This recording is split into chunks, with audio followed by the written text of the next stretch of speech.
नमस्कार विद्यार्थियों, हमारे YouTube चैनल लकी एजुकेशन में आप सभी का स्वागत है। अब तक हमने संस्कृत व्याकरण में संधियों का अध्ययन किया था कि संधियाँ क्या होती हैं, संधियों की परिभाषा क्या होती है, संधियों की व्युत्पत्ति कैसे हुई, संधियों के भेद कैसे होते हैं, कितने होते हैं और संधियों में जो परिवर्तन होता है वो कितने प्रकार से होता है। तो देखिए, हम दोबारा से एक बार समझ लेते हैं कि संधि क्या होती है। संहिता को ही संधि कहते हैं। अतः परः सन्निकर्ष संहिता यानी कि शब्दों की निकटता को संहिता संज्ञा कहा जाता है, यानी कि शब्दों को आपस में मिलाकर के लिखना संहिता कहलाता है, लेकिन आपस में शब्दों को जोड़ करके लिखना ही संधि कहलाता है। जॉइनिंग माने संधि होती है। तो जो हमारी संधि की परिभाषा महर्षि पाणिनि ने दी थी वो ये है कि जब दो या दो से अधिक शब्दों के मेल से कोई विकार अथवा परिवर्तन अथवा कोई नया शब्द बनता है उसे हम संधि कहते हैं। तो संधियों में जो परिवर्तन थे वो 3 पड़े थे। वो थे हमारे 3 परिवर्तन। किसी एक ही वर्ण के स्थान पर परिवर्तन जो कि अयादि और यण संधि में होता है। उसके अलावा बात था दूसरा, दोनों ही पदों के स्थान पर कोई अन्य पद आ जाना, ये परिवर्तन। और एक था तीसरा, दोनों ही पदों के स्थान पर अलग अलग परिवर्तन होना। तो इस प्रकार से हमने पढ़े थे कि संधियों में 3 प्रकार से परिवर्तन होता है। और अब उसके बाद हमने पढ़े थे संधियों के भेद। तो संधियों के जो भेद हैं वो 3 थे। 3 में है अपना सबसे पहले स्वर संधि, जिसे हम अच संधि के नाम से भी जानते हैं। दूसरा था हमारा व्यंजन संधि, जिसे कि हम हल संधि कहते हैं। और तीसरी है हमारी विसर्ग संधि। विसर्ग संधि का मतलब होता है कि विसर्ग के स्थान पर कोई अन्य वर्ण आ जाना और अन्य वर्ण के स्थान पर विसर्ग हो जाना, यही विसर्ग संधि कहलाती है। तो देखिए, हमने सबसे पहले जो स्वर संधि स्टार्ट की थी उसमें हमने 8 भेद हमने स्वर संधि के पढ़े थे, जिसमें हमने सबसे पहला जो स्वर संधि का भेद पढ़ा था वो दीर्घ संधि थी। और हमने स्वर संधि की परिभाषा में पढ़ा था कि स्वर संधि किसे कहते हैं, जब 2 या 2 से अधिक अचों के मेल से जो कोई अन्य वर्ण बनता है उसे हम अच संधि अथवा स्वर संधि कहते हैं। तो स्वर संधि की पहली संधि थी दीर्घ संधि, जिसका हमने सूत्र पढ़ा था अकह सवर्णे दीर्घः, अर्थात अक माने अक प्रत्याहार के वर्णों के स्थान पर सवर्ण उसी के समान वर्ण आए तो उन वर्णों का दीर्घ आदेश हो जाता है। जैसे हमने उदाहरण पढ़े थे विद्यालय, विद्यार्थी, नदी, श्रीस, इस प्रकार से हमने उदाहरण पढ़े थे। और उसमें बड़ा आ, बड़ी ई, बड़ा ऊ और बड़ी री की मात्रा आती है, उसी से हमें पहचान होती है कि ये हमारी दीर्घ संधि है। तो दीर्घ संधि के हमने अन्य उदाहरण भी पढ़े थे और इससे आगे भी हम जैसे जैसे संधियाँ बढ़ती जाएंगी वैसे ही हम 2-3 संधियाँ कराने के बाद में पिछली वाली संधियों के उदाहरण उसी में ऐड कर करके आपके लिए लिखवाते जाएंगे। तो देखिए स्टूडेंट्स, अब अगली हमारी जो संधि है वो है गुण संधि। तो गुण संधि, गुण माने किसी के गुणों को जोड़ना, यहाँ आ जाता है जोड़ना। आपस में एक और एक मिला करके दोनों को जोड़ दिया तो वहाँ गुण हो गया। तो देखिए आद गुण है, इसका पहले एक सूत्र और होता है अदेंग गुण है जो कि इसकी संज्ञा करता है। पहले इसकी संज्ञा होती है गुण संज्ञा अदेंग गुणे से, उसके बाद आती है इसका सूत्र आद गुणे। अदेंग गुणे से होता है अत प्लस एंग, अर्थात ए अथवा आ। जब हम इसकी संज्ञा कर देंगे उसी में ही आता है ए अथवा आ के बाद एंग प्रत्याहार के वर्ण हो जाते हैं किसके स्थान पर, इक के स्थान पर। तो देखिए संहिता के विषय में, अर्थात ये जो संधियां हैं वो संहिता में से ली गई, अर्थात इसे संहिता को ही संज्ञा कहते हैं, जैसा कि मैंने आपको पूर्व में ही बता दिया था। तो देखिए आद गुण है, इसका जो सूत्र है इसका हम विश्लेषण देखेंगे, इसकी परिभाषा देखेंगे कि जब पूर्व पद के अंत में ए अथवा आ, ये स्लैश लगा हुआ है, ए अथवा आ, इन दोनों में से कोई सा भी वर्ण आ सकता है और इसके पश्चात एक प्रत्याहार के वर्ण आए।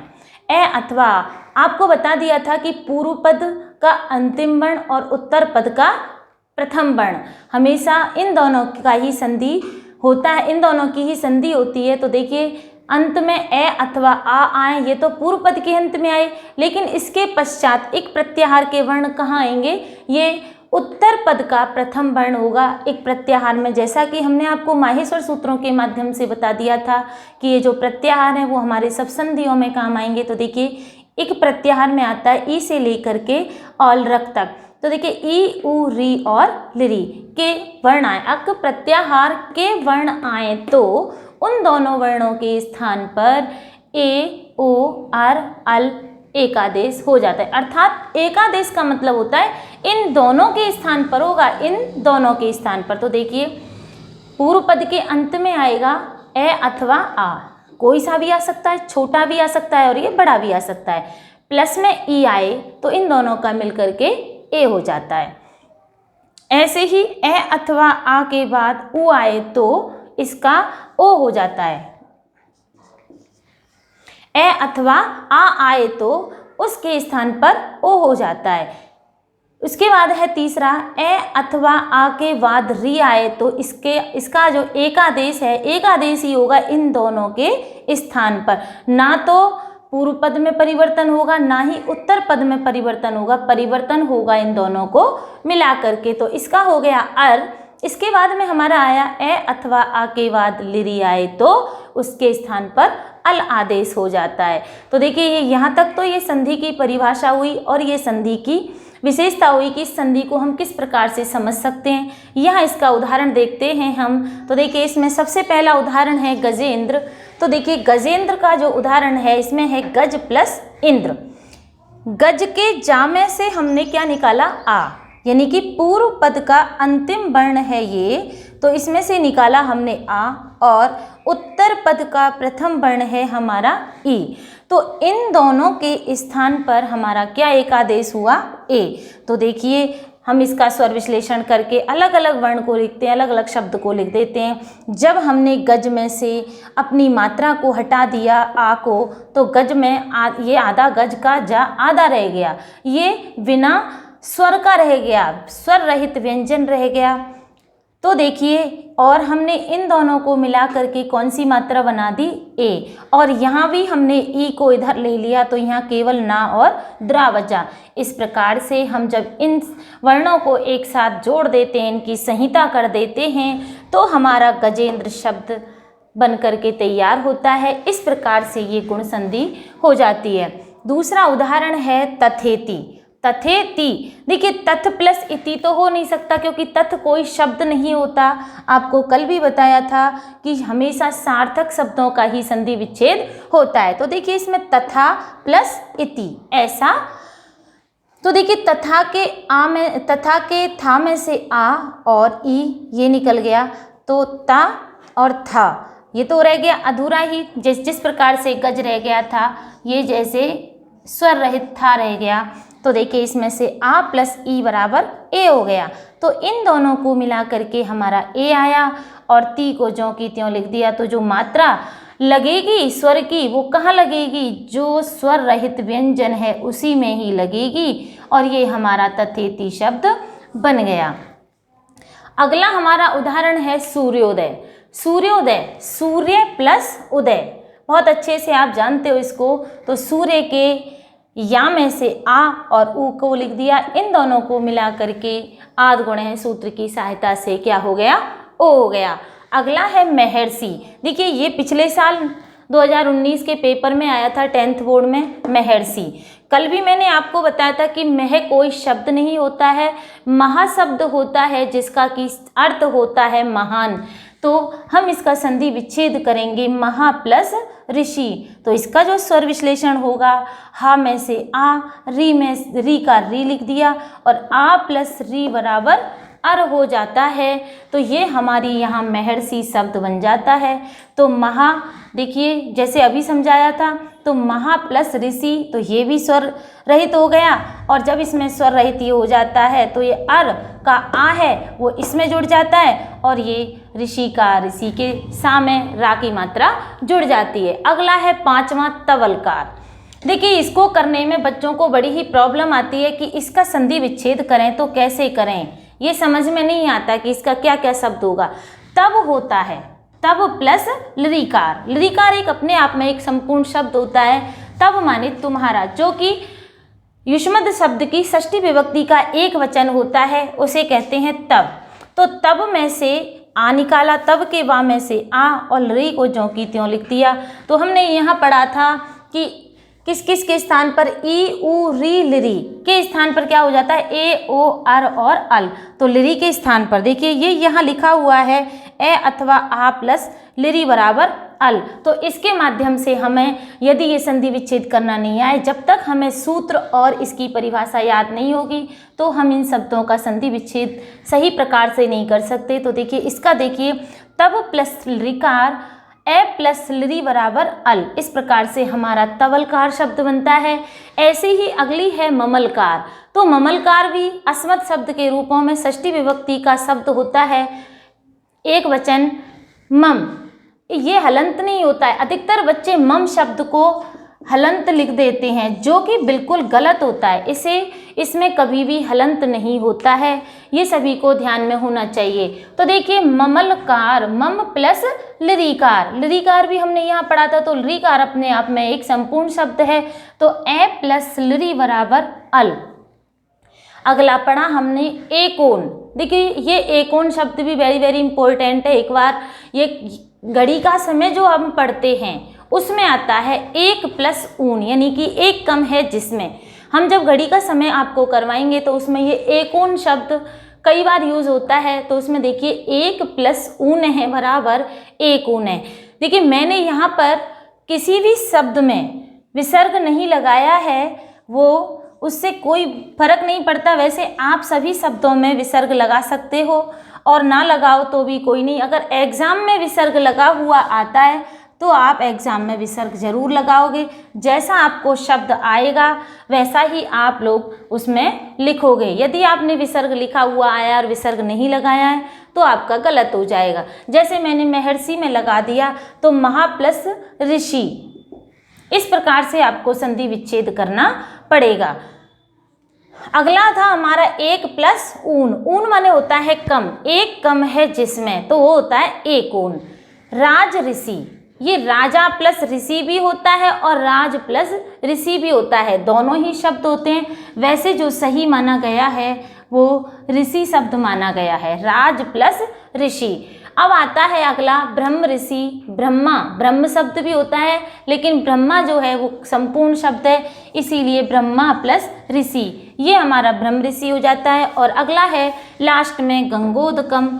गंगा प्लस उदकम, जिसका अर्थ होता है गंगा का जल। उदकम माने होता है जल और गंगा का, तो गंगोदकम, तो गंगा के में से आ और उदकम का उ, और इन दोनों को मिला करके हमारा हो गया ओ। तो देखिए दोबारा से एक बार इसी गुण संधि को दोबारा से देख लेते हैं।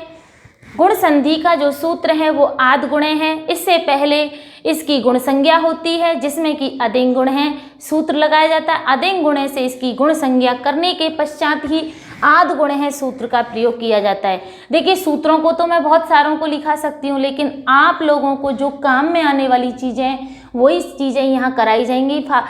जो एक्स्ट्रा चीज़ें हैं, एक्स्ट्रा चीज़ों में भी वही चीज़ें कराई जाती हैं बच्चों को जो बच्चों की समझ में आए। मैं भी संस्कृत टू संस्कृत यहाँ लिख सकती हूँ, लेकिन जब आपकी ही समझ में नहीं आए तो यहाँ संस्कृत लिखने से क्या फ़ायदा है। जो बच्चों को समझ में आए इसीलिए मैंने इसको शुद्ध हिंदी में लिखा है। तो देखिए ना तो पेपर में परिभाषा लिखने को आती है, कहते हैं कि परिभाषा तो आती नहीं है, लेकिन जब तक हमारे समझ में इस संधि का मतलब नहीं आएगा तब तक ना तो हम संधि विच्छेद कर सकते हैं और ना ही हम संधि युक्त पद बना सकते हैं। कुछ नहीं कर सकते। किसी संधि में किसी संधि का नाम लिख देंगे और किसी संधि में किसी संधि का नाम लिख देंगे, लेकिन जब हमें सूत्र याद है अच्छे से तो उसके माध्यम से हम सारी संधियों का नाम लिख सकते हैं। क्योंकि संधियों का जो नाम होता है वो हाफ मार्क्स का आता है, यानी कि 4 नंबर की संधियों में 2 नंबर के संधियों के नाम और 2 नंबर का संधि विच्छेद अथवा संधि युक्त पद। तो देखिए हाफ हाफ हो गया। तो इस कारण से आपको इस संधि के बारे में संपूर्ण जानकारी होनी चाहिए। तो देखिए दोबारा से इसको एक बार समझ लेते हैं। आद गुण है, इसका सूत्र है जिसकी परिभाषा है जब पूर्व पद के अंत में ए अथवा आ आए और इसके पश्चात एक प्रत्याहार के वर्ण ई उ री लिरी आए तो उन दोनों वर्णों के स्थान पर, एक वर्ण के स्थान पर नहीं कि केवल इन्हीं इनके पे नहीं, इन दोनों को मिला करके उनके स्थान पर क्रमशः क्रम से ए ओ अर अल आदेश हो जाता है। तो देखिए यहाँ मैंने आपको समझाई दिया कि छोटा आए या चाहे बड़ा आए, और उसके बाद ई आए तो ए, उ आए तो ओ, री आए तो अर और री आए तो अल। यहाँ तक मैंने आपको समझा दिया और ये आपके 10 उदाहरण लिखवा दिए। तो इसके पश्चात अब हम नेक्स्ट संधि पढ़ेंगे, वृद्धि संधि। तो हमारी अगली संधि है वृद्धि संधि। वृद्धि संधि का संज्ञा विधायक सूत्र होता है वृद्धिरादैच। जब संज्ञा विधायक जो सूत्र होता है वो हमारी समझ में आ जाना चाहिए कि पहले वृद्धि संधि की संज्ञा होगी और उसके बाद में ही उस संधि का सूत्र लगाया जाएगा वृद्धिरेचि। तो देखिए संज्ञा विधायक जो इसका सूत्र है वृद्धिरादैच, वृद्धि प्लस आत प्लस एच। तो देखिए इसका जो हम वो करेंगे संधि विच्छेद, इसको अलग अलग लिखेंगे। वृद्धि तो ये हो गया, यहाँ पर वृद्धि ये विसर्ग नहीं होता है यहाँ, प्लस आत प्लस एच। तो एच प्रत्याहार के जो वर्ण हैं वो हमने पढ़े थे ए, ओ, आई और औ। तो देखिए वृद्धि प्लस आत प्लस एच, ये हमारी वृद्धि संधि का संज्ञा विधायक सूत्र है। आत का मतलब होता है ए अथवा आ आए। उसके पश्चात यदि एच प्रत्याहार के वर्ण आए तो उनके स्थान पर वृद्धि आदेश हो जाता है। वृद्धि का मतलब होता है किसी चीज में बढ़ोतरी। बहुत अच्छा सा सिंपल सा शब्द है, वृद्धि होना या किसी चीज का बढ़ना, ह्रास नहीं होना, घटना नहीं। गुणा तो मल्टीप्लाई होता है, लेकिन यहाँ वृद्धि हो जाती है सीधी सीधी उसी मात्रा की और अधिक वृद्धि हो जाती है। जैसे छोटा आ प्लस छोटा आ बराबर बड़ा आ, वहाँ दीर्घ हो गया था बड़ा, लेकिन यहाँ ए प्लस ए बराबर आई होगी, वृद्धि होगी। गुण संधि में तो हमने पढ़ी थी, हम छोटी सी एक समझ लेते हैं कि गुण संधि जो होती है वो एक चोटी वाली होती है, लेकिन वृद्धि संधि हमेशा 2 चोटी वाली होती है। ये इनकी पहचान है। गुण संधि की पहचान है एक चोटी और वृद्धि संधि की पहचान है 2 चोटी। जिसमें 2 चोटियां ऊपर लगी आ जाएं और आंख बंद करके कर दो कि ये वृद्धि संधि होती है। तो देखिए अब हम वृद्धि संधि का सूत्र पढ़ेंगे कि वृद्धि संधि का सूत्र होता क्या है। वृद्धि संधि का सूत्र है वृद्धिरेचि, वृद्धिरेचि। तो इसका भी जब हम संधि विच्छेद करेंगे तो वृद्धि ही विसर्ग हो जाएगा और रा के स्थान पर हो जाएगा विसर्ग और हमारा क्या बचेगा एच। तो एच वही एच प्रत्याहार के वर्ण हैं जो 4 आते हैं, तो वृद्धि हो जाती है एच प्रत्याहारों के स्थान पर। तो देखिए अब हम इसकी परिभाषा पढ़ेंगे। संहिता को ही संधि कहते हैं जब पूर्व पद के अंत में ए अथवा आ आए। जैसा कि हमने गुण संधि में पढ़ा था, सेम चीज है लेकिन मात्राएं अलग अलग हैं। ए अथवा आ हमने गुण में भी पढ़ी थी और अब हम वृद्धि में भी पढ़ रहे हैं, पूर्व पद के अंत में ही आ रही है। और उसके पश्चात एच प्रत्याहार के वर्ण। एच प्रत्याहार आपको इसीलिए माहेश्वर सूत्रों का ज्ञान करवाया था कि जब माहेश्वर सूत्र आपको अच्छे से याद हो जाएंगे तो आपको प्रत्याहार भी आ जाएंगे, और ये प्रत्याहार हमारे लिए संधियों में बहुत अत्यंत आवश्यक होते हैं। तो इसीलिए आपको प्रत्याहारों का ज्ञान भी बहुत जरूरी था। तो देखिए इसमें एच प्रत्याहार में जो ये 4 वर्ण आते हैं, एच, ए ओंग और आई औच, इस प्रकार से ये जो 2 प्रत्याहार जो सूत्र उसमें काम आते हैं। तो ए ओंग में से ए और ओ, लास्ट वाला अंतिम हलंत वर्ण उसमें से लोप हो जाता है और इसके पश्चात आता है आई औच, तो उसमें से आई और औ और चा का लोप हो जाता है। तो इस प्रकार से देखिए ए अथवा आ, पूर्व पद के अंत में ए अथवा आ आए, उसके पश्चात एच प्रत्याहार के वर्ण आए तो उनके स्थान पर क्रमशः ए, आई और औ वृद्धि एक आदेश हो जाता है। वो देखिए कैसे हो जाता है, ए प्लस ए बराबर आई, ये इसकी जो बड़ी ए है ये इसकी मात्रा हो जाएगी, चाहे छोटा आ आए अथवा बड़ा आ आए, चाहे छोटी ए आए चाहे बड़ी ए आए, लेकिन जो हमारा आदेश होगा वो आई ही होगा, बड़ी मात्रा ही होगी, 2 चोटियाँ ही होंगी। वृद्धि संधि में यही दो मात्राएं होती हैं, इसी से वृद्धि संधि की पहचान होती है। और गुण संधि में जब एक मात्रा होती है तो उससे गुण संधि की पहचान होती है। इसका दूसरा देखिए, ए प्लस ओ बराबर औ। ए के बाद यदि छोट ओ आए, ए के बाद यदि औ आए, आ के बाद यदि ओ आए और आ के बाद यदि औ आए, तो सब उनके सभी के स्थान पर क्या हो जाता है, औ वृद्धि एकादेश हो जाता है। तो देखिए इसमें एक और सूत्र लगता है जिसमें कि आर होता है, वो होता है प्र, वत्सर, बत्स्तर, कंबल, दशार्ण, इस प्रकार का एक सूत्र होता है जिसे आपको लिखने की कोई ज़रूरत नहीं है, लेकिन फिर भी आपको पता तो होना चाहिए कि इसमें आर भी होता है। तो देखिए ए अथवा आ के बाद यदि री आए तो आर हो जाता है। वो किस सूत्र से होता है, प्र, वत्सर, कंबल, दशार्ण, इस प्रकार के एक सूत्र से ए अथवा आ के बाद यदि री आए तो आर हो जाता है। ये वृद्धि संधि के हमारे यहाँ उदाहरण हैं। उसके पश्चात हम उदाहरणों को देखते हैं। जनेकता, जन प्लस एकता। तो जन प्लस एकता में देखिए जन में से आ और ए में से ए लिख दिया। अब हमने पढ़ा था कि ए अथवा आ के बाद यदि एच प्रत्याहार का कोई भी वर्ण आए तो ए आ रहा है। इन दोनों को मिला करके उन दोनों के स्थान पर वृद्धि एकादेश होगा। यदि ए आ रहा है तो बड़ी ए ही होगी, यानी कि आई होगी। तो ये देखिए यहाँ जनेकता हमारा रूप बन गया। अगला है एक एक, एकैक, एकैक। यहाँ भी दो मात्राएं आ रही हैं, दो चोटियां हैं। कहीं भी किसी भी शब्द में देख लेना, सभी में दो दो चोटियां आती हैं, उसी को ही हम वृद्धि संधि कहते हैं। तो उसका जो हम संधि विच्छेद करेंगे वो सार्थक शब्दों में ही करेंगे। एक प्लस एक, एक के काम में से आ और ये ए, इस प्रकार से इन दोनों को मिला करके जो वृद्धि एकादेश होगा वो आई होगा। अगला है हमारा सदैव।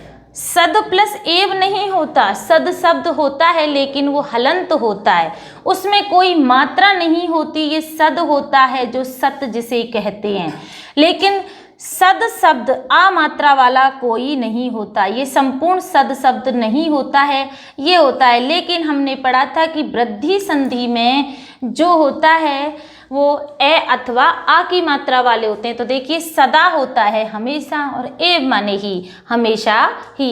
तो सदा के दा में से आ और ए को लिखा, इस प्रकार से बना आई।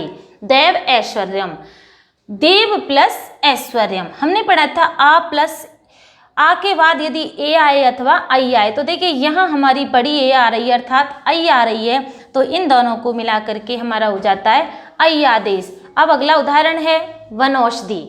वनौषधि में वन प्लस औषधि, वन के नाम में से आ और औ का औ लिख दिया, इन दोनों को जोड़ करके हमारा बन गया औ।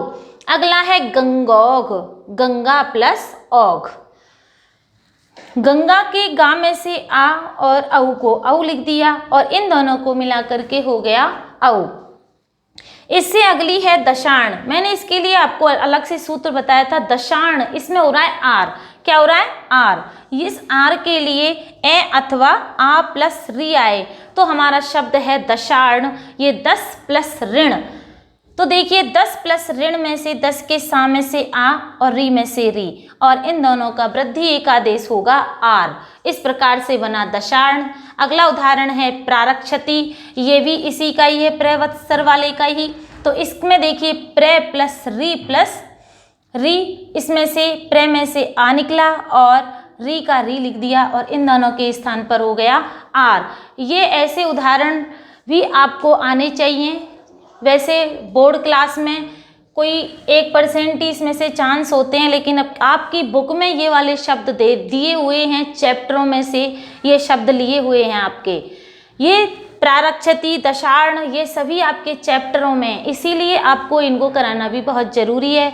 तो देखिए हमारी जो वृद्धि संधि है यहीं तक होती है और इसके अन्य उदाहरण होंगे वो आगे संधियों में आपके लिए करवा दिए जाएंगे। सो इसके लिए धन्यवाद बच्चों।